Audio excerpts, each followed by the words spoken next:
Hi, welcome back. My name's Chris. I'm a French teacher at We Communicate. I think this video I'm about to do will interest anyone who's interested in understanding some differences between English and French to better understand French, and some differences that evade simple translations. I'm talking about the personality of English versus the personality of French. And I've always argued that English has a nonsensical, childlike quality to it. There's an almost magical quality to English that never seems too far away, and that's clearly seen, for example, in advertisements, which we'll be looking at today. And think, for example, of nursery rhymes. Hickory dickory dock. This old man, he played too, he played knick-knack on my shoe. There was an old woman who lived in a shoe.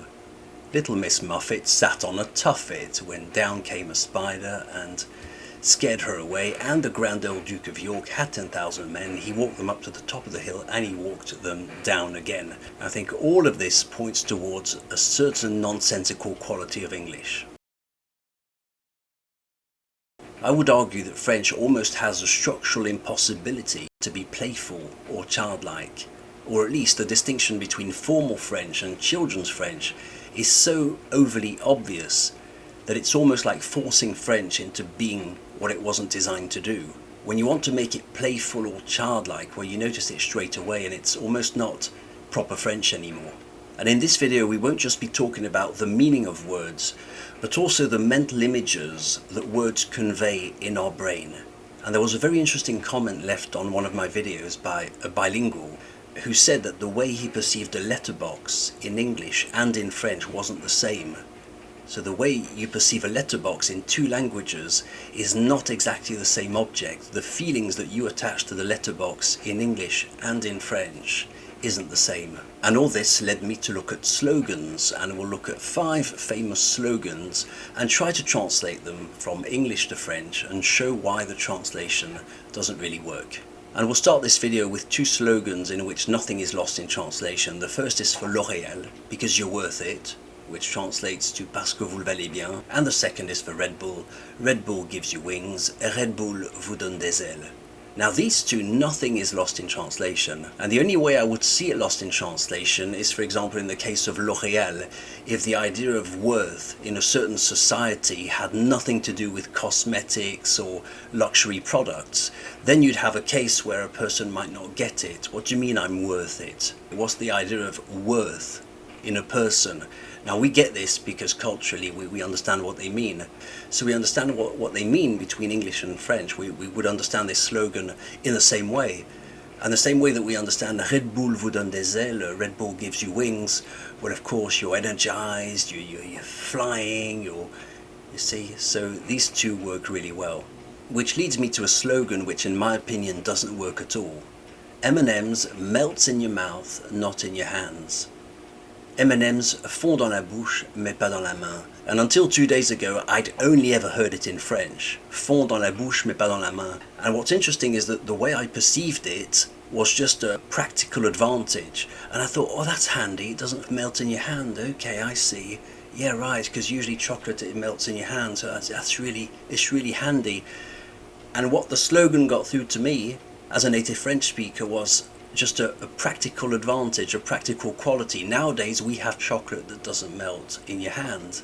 Compare this to English. Melts in your mouth, not in your hands. It's not the same message. It looks like the same message. It's not at all. And I only discovered the English version 2 days ago. The thing here is that in French the notion of mouth is not as sensual and almost erotic as it is in English.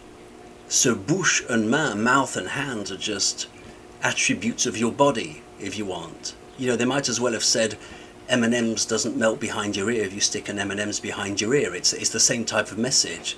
There's nothing sensual about it. But when I discovered the English version, melts in your mouth. First of all, there's a repetition of sounds. Melts in your mouth, and you can imagine the it melts in your mouth. It's very sensual. Right, not in your hands. The idea of hands is thrust on the side. You're not even seeing visually, you're not mentally, you're not even seeing the hands, you're just seeing the mouth. The idea of hand is a secondary idea. in the English slogan. You're not thinking about the hands. You're not thinking about, oh, that's true, usually I have my hands full of chocolate when I eat chocolate. No, not at all. You're not even seeing the hands, but in French you do see the hands. So you're seeing the mouth and you're seeing the hands, or rather, I rather saw the hands first. And I made another video about that, about the hierarchy of information between French and English. When you say the same sentence in French and in English, what is the object you saw first? For example, the boy broke the window with his football. In English, what do you see? Do you see the window or do you see the football? And in French, what do you see? Do you see the window or the football? And I noticed, I tested this on several native speakers of English and of French, and they both had a different image. If you say, I read the book, do you see the action of reading or do you see the book?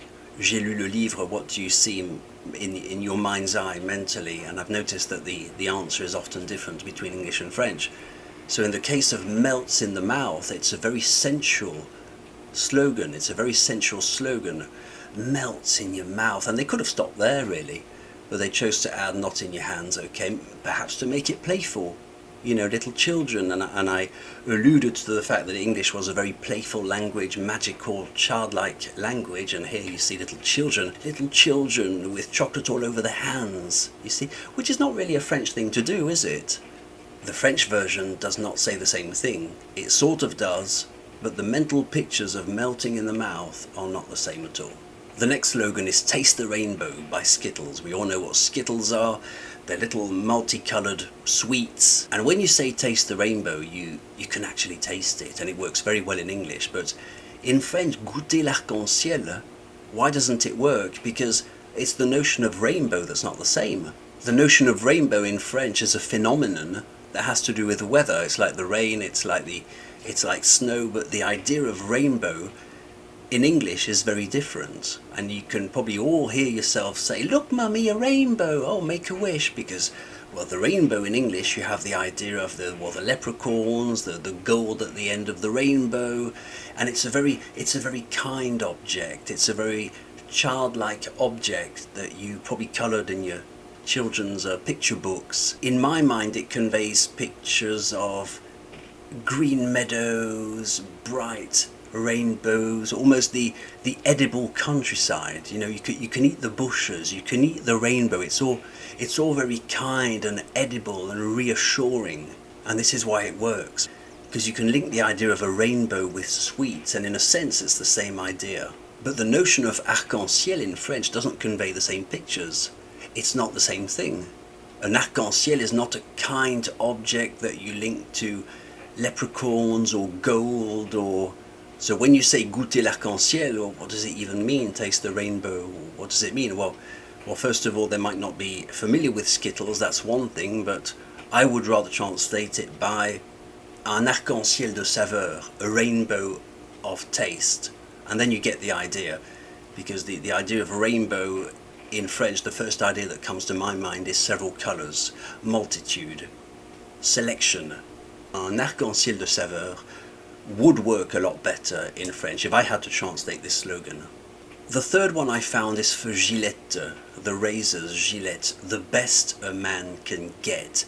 It sounds like an uppercut, doesn't it? The best a man can get. 3 very short words, Germanic words of course, not Latin-based, Germanic words.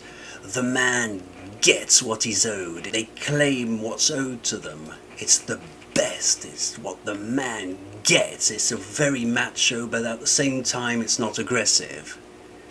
It's just what the man is owed, and he gets it. And even the idea of a man, if you picture a man, if I say un homme in French and a man in English, it's not exactly the same idea. I'm thinking of a shirtless man, sweating, working hard. The man sweating in the sun with his tools. It's not at all the same man in French. And it's not the best a man can buy. Not at all. The man gets things, so he's even above money. He gets it done, gets the job done. The best a man can get. Works very well, fantastic slogan, wouldn't work in French. And another reason it's more practical, because the best doesn't translate in French. You would say le meilleur or la meilleure, so first of all you have a gender issue. But you couldn't say le meilleur qu'un homme peut avoir or le mieux, le meilleur, because you have to define it, or the best what. Then now you have to choose a gender. What the best what? So it's le meilleur or la meilleure, you don't quite know.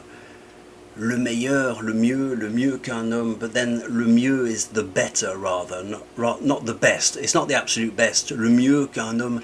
So there's an idea of compromise. If you go with le mieux qu'un homme peut trouver or peut prendre, because even the verb get doesn't translate it to French. Get means so many things. Get, it's acquiring or in some way, acquiring in some way. Doesn't translate into French. Le mieux has too much of an idea of compromise. It's not the absolute best. It's just good, but not the absolute best. It's more used in comparisons. So the idea of the best doesn't even translate into French. The fourth slogan I went with is a British one, bisto, and it goes, ah, bisto, untranslatable in French.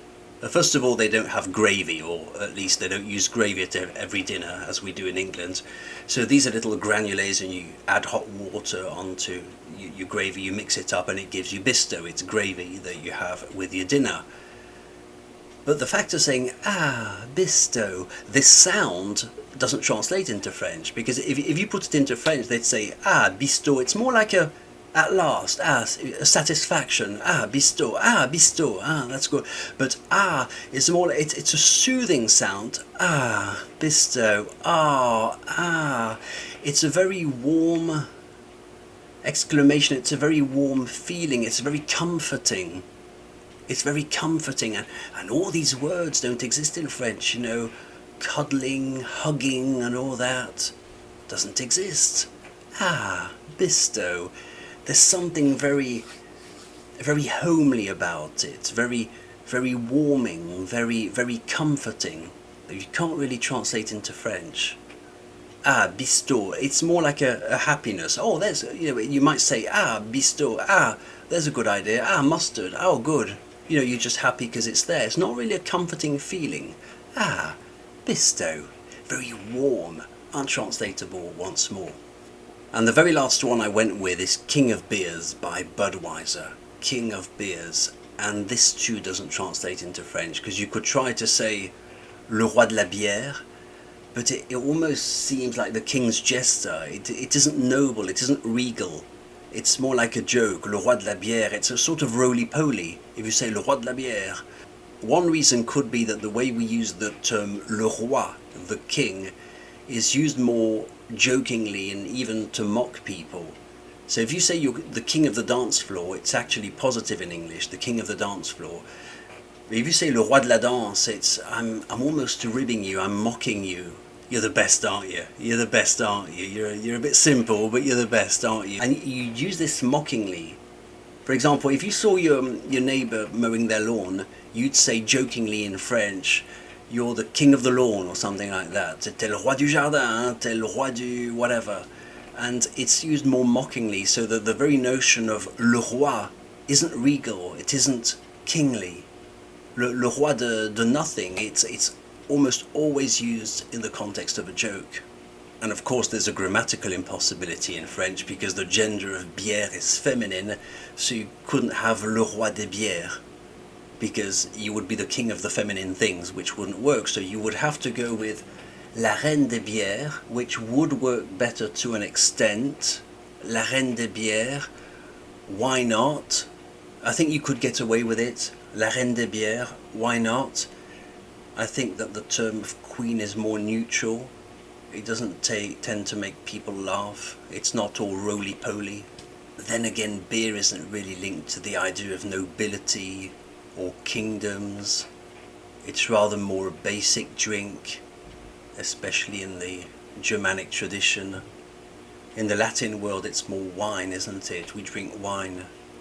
So la reine des bières wouldn't really used. I wouldn't associate the word queen with beer in French. It wouldn't work. And this brings us to the end of this video. We've just seen 5 slogans that didn't translate very well between English and French, and what I find particularly interesting is the notion that languages are not a simple translation from one word to another. It doesn't always work, and it's really fascinating to me that the same word can convey completely different mental images, such as the rainbow, or even the man who gets things done, or even the sound ah, or the mouth, as we saw with M&Ms that melt in the mouth and not in the hand. And we saw also that the order of the words had a completely different impact in the way you interpret and give a hierarchy to your understanding of the message. I hope it was interesting. My name's Chris from We Communicate. See you soon.